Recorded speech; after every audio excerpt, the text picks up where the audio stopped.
Yo, what's up, Jags Nation? It's your boy Zach. You can find me on Twitter at blind underscore side underscore 73. Today's episode of Duuuval against y'all. We're gonna be talking about some position battles that are starting now in OTAs, but are going to continue out throughout mini camp and training camp, and then some of these position battles may keep going throughout the season. And then just be a rotating thing. And then at the end, I'm going to touch on a little bit on that new stadium concept that the Jaguars released. So make sure to stay tuned and watch on that. So if you like this content and you want more, we have articles, mock drafts, and player rankings on towardsthetattles.com. Make sure to check that out. That's really going to help us, and then it's going to help you because that gives you more information that you'll like even more. If you're watching on YouTube, make sure to hit that like and subscribe button. And hit the notification bell that we get notification for all of our videos, not just Duuuval Against Y'all, but Ramsaholic and all the other ones that they be posting out on the show. If you check out our sister network for all your college football needs at the CFB Nation, make sure it's for all your college football news and everything. And then also make sure to throw us the Apple Podcasts and an iTunes review. That really helps us. And then if you would like to interact with the team, discuss the NFL, fantasy, or if you want to get into our mock drafts, reach out to me or Coach. That's at Coach Sheps on Twitter to get into our Gilded chat, and that will help us. You can have a better interaction with us on Toward the Titles. So first off, the first position battle that isn't really a huge battle, but still something that we need to keep an eye on is the tackle positions. So which I touched about a little bit on my the first show, Jags OTA. Make sure to check that one out. With Cam's suspension still not being announced, so we're not sure if is it 2 games or is he gone for 8 games. It should be within that range. It shouldn't be any more than that. So that determines, are we going to start Cam Robinson at tackle when he comes back, or with that suspension, is going to be Walter Litter will start the season at left tackle. Now, as the season progresses and the Cam's come back from that suspension, and with the injury he suffered, it's going to affect. Now, do we start Cam again at left tackle, or do we put Toledo at the right tackle position? And then we have the issue of Anton Harrison. He's been starting earlier. Now, does he go to the bench to next year, or do we switch everything around? The biggest issue with this is, if we're having a good year and Walter Little and Anton Harrison are doing great, amazing, and Cam comes back, you got to play Cam because with his $17 million cap hit, you can't really have that much money on the bench. But at the same end, though, do you want to mess up the continuity of the team that's already been going and we've already been doing fine without him? I feel like this is going to be a huge question. I personally believe that with Cam's injuries he's been having lately, he had the ACL a few years ago, and then he's had the knee injuries, and it's just like a lot nicked up things, but they add up. I would really look into, obviously this depends on how long his suspension's for. If it's like a 4-game suspension, and after 4 games we're looking at it and the Little and Harrison are holding it down, I was looking to trading Cam. I like Cam. I feel like he's good. I feel like he has the right mentality as a left tackle, but I do feel like he has prone to slip ups more than Walter Little has. And Harrison, we don't know exactly how good he's going to be yet, but I'm on the lean. I'm trading Cam if we can, see if we can get anything for him. But again, I'm waiting until in the season. I'm not doing it now. Because the cap hit's not going to help us as much this year. But we need to look into having it now, so that way look at who we have now, and that way we can go from there. And they're also, like I said, though, it's the money issue. Cam's not living up to his contract. Walter Little can do his position at a cheaper rate. So for me personally, I'm gonna have Walter Little start left tackle, barring injury or everything. He's just gonna start, and then right tackle is gonna be Anton Harrison, and then even when Cam goes back, just let them keep going. Because Harrison may have a few rookie issues, but you learn best by playing. So in order to keep that, he has to keep playing, and you can't bench him unless he's having a terrible game or something. But And then we also have, with Josh Wells there, he can hold it down on the right side if Harrison is having bad. Cam's never played the right side, so if we'd have to do it, you'd have to move everybody around, move Walter Widow back on the right, and then you put Cam on left. I feel like that's too much movement. And so if Harrison's playing battlefield, we should have a swing tackle on Josh Wells, and we just can just grow with that for this year. Sorry, Cam, you're one of my favorites, but I feel like it's when you have a cheaper, better option on the roster, you got to go with that. The next position I'm going to talk about a little bit with their position rankings is our third edge rusher. So last year it was Arden Key and DeJuan Smoot were holding it down. Arden Key has, I personally feel like, betrayed us and gone to our main rivals, the Titans. So, and with Smoot still not being signed and him coming back from the injury, I mean, it's still not too late. We can still sign him back. But as of now, so our two edge rushers are going to be Trayvon Walker and Josh Allen. After them, it's who we're going with. We have Yasir, who we just drafted. We have George Smith, who hasn't played a couple years due to his injuries. And then we have Kayvon Chason. Out of this group, I feel like it's a really hard pick because Chason has the most sacks of the group, and that's only with 3, and he's been here 3 years. He gets like 1 sack a year. Jordan Smith is an unknown because he's been hurt all the time. And then Yasir also unknown because he's a rookie. Going off of just tape and everything, I'm leaning more having Yasir's take over for the Arden Key Smoot row, just because I feel like he's the faster. He's a totally different pass rusher as Walker and Allen. So it mixes up because you don't want to have a bunch of power rushers when Yasir's more of a speed rusher. Feel like this would work. It's different, so he can be on the outside, and we can slide Walker inside where he's best at in the 3-point stance, and then we have a whole pass rush coming. And I feel like that's going to be the best option for us. I'm not saying KC can't do that, but he's just shown us 3 years. He'll have a game like last year against Houston where he had a game he was tearing it up, but then other than that, he didn't really do that much. I feel like KC's going to be one of those players, though, that when he leaves us, because with us declining his 5th-year option, he won't be back most likely next year. I feel like he may do better in another system, just let him just like a reset. And which sucks because that was our pick with the Jalen Ramsey trade, but I feel like he just doesn't live up to the hype consistently. And he was always a project, but I feel like he hasn't advanced enough as a project. And then Jordan Smith, again, he's just been hurt all the time. Maybe he surprises us this year. I mean, I've said before, I was like, might be his breakout year on Twitter. But he is also, again, an unknown. He's been hurt 2 years. I mean, he's ready, but 2 years. I mean, in league 2 years, he barely played because he's been hurt all the time. I mean, best ability is availability. So I feel like Yasir's going to end up winning this. And he'll be our third option for a few years, and then depending on what Josh Allen's contract situation ends up, he may end up taking over on their side. Or I personally would resign Josh Allen, but who knows what we will be able to do because with Trevor's giant contract going to be coming down the pipe soon, so we got to make sure we have money for that. But that's how it is. So my next pick is going to be our left guard. So we had this competition last year with Ben Barch and Tyler Shatley. We all thought Shatley was going to win it. Then Ben Barch came back. I mean, the guy knows the Smoothie King was getting it. But then, of course, he went down, so Shatley took back over. And then Coach Peterson is saying that Ben Barch may not be ready till late training camp, early week 1. So this may be Shatley's job to lose. But with this, I'm still personally on the belief that I think Ben Barch is a better option. But again, if he's hurt, she got to put Shatley in. Shatley didn't do bad near the end of the year. I know during preseason last year we were all like, "What's wrong with Shatley?" He's having a really bad preseason, and that's how Ben Barch was able to come back and get it. But we have fixed it.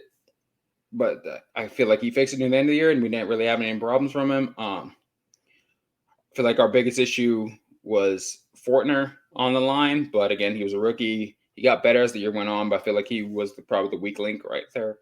And so having the center, and so it looked kind of bad with Shatley and Sheriff, who was trying to cover for him. So there was some instances I feel like Shatley got out of position trying to help Fortner, but with it, year 2 for Fortner, I feel like this will help him a lot, and I feel like Shatley could just focus on being the guard, and everything will be good. And then another position, I feel like it will have some key position battle is our nickel. I mean, we all know our nickel corner. We all thought we were going to go get Brian Branch in the draft. We ended up not doing that. Or we ended up not getting any corners till later in the draft. So it looks like the job right now is going to be Trey Hunter's to lose. I know we all in Jags Nation, we all have issues with Trey Hunter. We feel like he's a great tackler, but he gives up too much in coverage. So he is also going against some of the rookies like Christian Barswell, who got drafted later. I don't think Christian is going to be able to get it. I think they're going to start Herndon earlier, and then maybe like how we had last year, like with Darius Williams, that we started him in the slot, and then we eventually moved him out. I think it's going to be like a situation like that. Like Turner's going to start and then may struggle early, and then we'll end up benching Herndon for somebody else, or just start mixing Maxon and see what happens.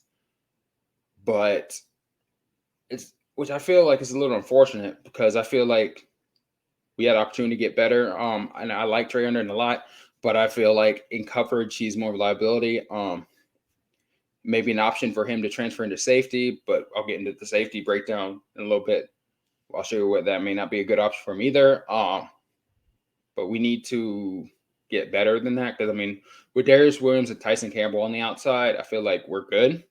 On the outside, just the slot, and then a lot of these elite receivers are going in the slot now. And with neither of our corners actually traveling with number ones, even though Tyson wants to, this hurts us because they're like, you get the Keenan Allens or the CeeDee Lambs, just Trey Hunter can't hang with those. We need something better in coverage. I mean, they'll get a catch, he'll get them down, but it's more of they already got the catch. You got something from even getting the catch. But we'll see how that goes. And then, all right, so my next position group I'm going to go is our tight end group. Our tight end group, which I'm throwing Derek Parrish in this group for this reason, because he's going to be more like a halfback. So it's going to, who's the backup to Evan Ingram? Because Evan Ingram will be back this year. Now next year, who knows? He may not sign it. He may walk next year. But for this upcoming season, Evan Ingram's the starting tight end. And then we have Brenton Strange, who we drafted. We have Derek Parrish, who we drafted.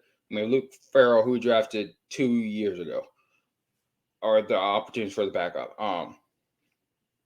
So the thing about Brenton Parrish is he's a converted defensive end who just converted this offseason after the season for the Houston Cougars into a fullback. And so the question becomes, is he just going to be the fullback, or is he going to be like a halfback, especially like what the 49ers do with Houston? And so, which Brenton Strange can do the same thing, but he's also an inline tight end. So the feeling I have is Brenton Strange is going to be the backup tight end, and also like goal line fullback, which we have a whole new package. It seems like we tried to realize that we struggled with short yard situations, so we have a new idea, I feel like, which I will also get into later. But with going into that, Brenton Strange, with going off of like the clips that are coming out of OTAs, he seems like he's a move tight end. He feels like he's a willing blocker. I mean, a lot of it's hard to sell because with OTAs, they're not in full pads. You can know how good of a blocker he actually is until the season starts. But once it gets going, we'll see if all the tape shows he's a willing blocker, which is a huge plus for me. Farrell just doesn't seem like he has the catching ability as the other one too. I feel like he's more of a strictly blocking tight end. I feel like he may show to us that he has hands. He just was stuck behind everybody last year. But just going off of what he said, I feel like he's more going to be the blocking tight end like what Chris Manhurst was for us last year. It's a good – I mean, I feel like it's a good tight end group. It's just a matter of a tight end / halfback group. It's just a matter of where is everyone's going to start and where everyone's going to play. Because that's very important for this. I mean, a lot of these guys, I feel like the best thing that's going to happen to them is going to be their special teams ability. And I feel like their pressures are good for that. It will be good for that. and Luke Farrell will be good for that. Brenton Strange we're not going to cut after investing a second round pick into him. So I feel like that's going to be the option. The order is going to go Brenton Strange, Parrish, and then Farrell. Maybe Farrell jumps him. Maybe Parrish isn't as good as I think he's going to be, but I feel like he's going to be great for our short yardage situations. And then with our short yardage back, which I'll talk about in just a second, who I feel like our short yardage back is going to be. All right. So you want to keep supporting us and be part of the Tile Tribe. Subscribe to our Patreon. That's patreon.com/choice of titles. We have several different levels. So if you can't afford a lot, there's a lower level for, if you want to give us some more, help us with more, you can do it with that. So we starts out at $1.50, and that gets us into our exclusive chat in our guild channel and our Fake Sets Listener League. And then we have a $3 that gives us in-season waiver wire pick episodes, and then $5 that gives us that you get both, and you get opportunity for free merchandise, which that's a good deal. And then $7.50 does one-on-one draft advice. $10 gets us into our Frankenstein's Fantasy League, which is a really interesting league. Y'all should really check this out. Which is normally it's $25 to get in. You through Patreon $10. That's $15 you're saving just by doing it through Patreon, as opposed to going in directly and paying $25. And then for $20, we'll have the one-on-one roster analysis and a 30-minute episode breaking down your roster in the draft and who we think you should get, who you should trade for, who you should try to pick up, and everything else for your fantasy needs. So that's patreon.com/choice of titles. Make sure to check that out. All right. So there are a couple more positions I feel like are starting. So we have our linebacker meeting. So with the linebackers, okay, so remember last year we had Floyd and Muma, and they were going at it, and then Floyd started early and then struggled, and then Chad Muma took over for a while, and then who's going on. I mean, a lot of us, including myself, feel like Devin Lloyd is a good option for a third edge rusher too. So that fill our edge rusher need, but most of the coach in Jaguars said Devin Lloyd strictly an inside linebacker, which to each his own. They're obviously coaches. They know more than us, the fans, do. I just personally feel like it could be a cool option for him, some of his pass rush ability that he had when he was at Utah.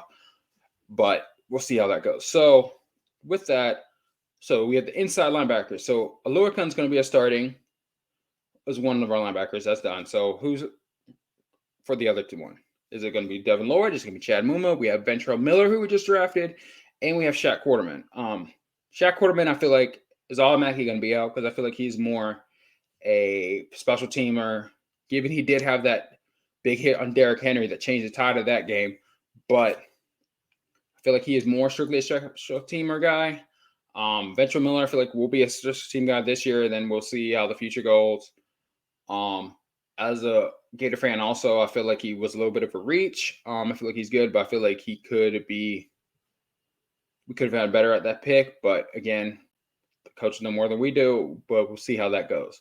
So that leaves Chad Muma and Devin Lloyd going for it. Again, Devin Lloyd is their better athlete than Chad Muma is, but Chad Muma, I feel like, was in better position. It wasn't getting burnt in coverage as bad as Devin Lloyd. And I feel like because Devin Lloyd was peaking one boy. Their competition actually reminds me of a form of the Telvin Smith pause situation. It's like who you want better. Telvin Smith was the better playmaker. He got more plays, but Pause was the Mr. Consistent. So with that, it's like who you like? You want the playmaker who may get burnt, or you want the guy who's just may not make as many plays, but he's going to be there, tackle, boom, boom, boom, boom. He's not going to get out of space. He's going to be where he's supposed to be at every time. So with that, I still think we'll start with Devin Lloyd because obviously you have the first round pick invested in him as opposed to the third with Muma. But again, if Devin Lloyd starts messing up again, then we'll go back to Muma like we did last year. And then if that happens, I don't know what they'll end up doing with Devin Lloyd because, if he's struggling again, that may be the option like we've been calling to move in the pass rusher. And then all right, so the next position I'm going to break down a little bit is our backup safety. So we all know Andrew Wingard is going to be the one backup. It's going to be Andre Cisco and Rashad Jenkins again. And then Wingard's going to be behind him. And so we have the 4th safety, which is going to go to Johnson, who we drafted, and then Daniel Thomas, who's been here for a few years now. I personally think we need to go to the rookie. Daniel Thomas, I thought was going to be a really good safety for us, but with Rashad Jenkins here, and then Wingard here, we got to have his position is pretty much full. And then with drafting someone who was supposed to be a 2nd, 3rd round pick later in the draft, I feel like we're gonna have to go with Antonio Johnson and out of Texas A&M and just have him play. I mean, you learn a lot by playing, but I mean, have them both run special teams, and then whoever's better on teams gets the playing time. I just don't. I feel like if we cut Antonio, someone's gonna end up picking him up more. And then Daniel Thomas, same way, but I feel like Antonio's gonna be hurt more. He's younger than Daniel Thomas is. And then my last position I feel like we're going to have some competition with is our backup running back. So everyone knows Travis Etienne's still going to be our starting running back. That's a done deal. So behind him, we have Jermichael Hasty. We got Dearness Johnson. We got Snoop Connor. And then we got Tank Bigsby, who we just drafted. Of the one, Snoop, I think, is out because I feel like him and Tank do basically the same thing. And we just drafted Tank early as a 3rd round pick as opposed to Snoop's as a 5th, if I remember right, last year. So unfortunately, I feel like Snoop kind of just missed his opportunity with it. I mean, even when Snoop was in college, he was never really the big back. He's more of just the bell cow back. He was always just like the big goal line back. And I feel like he didn't get the opportunities last year, but I feel like it was almost like he had to try to seize the ones he had, and he wasn't really able to grasp them, which sucks for him, but I feel like we got to put the best running backs on the field. So now we got Dearness Johnson and Jamal Hasty. Hasty is the best in pass protection, which is a huge plus. That's why during like the comebacks that we had last year, Travis Etienne wasn't on the field. It was Hasty because Etienne's pass blocking skills and his fumbling issue were the greatest. It sucks, but I do feel like Dearness Johnson is the better back between him and Hasty, but he has never really had a full opportunity, and he won't get the full opportunity here. But when he does get the opportunity, like was it 2 years ago when he was with Cleveland, when he was getting like 100 yards per game, giving us the offense that both running backs, Kareem Hunt and Nick Chubb, were getting 100 yards a game. But I do think he should get a great opportunity to be the 2nd back.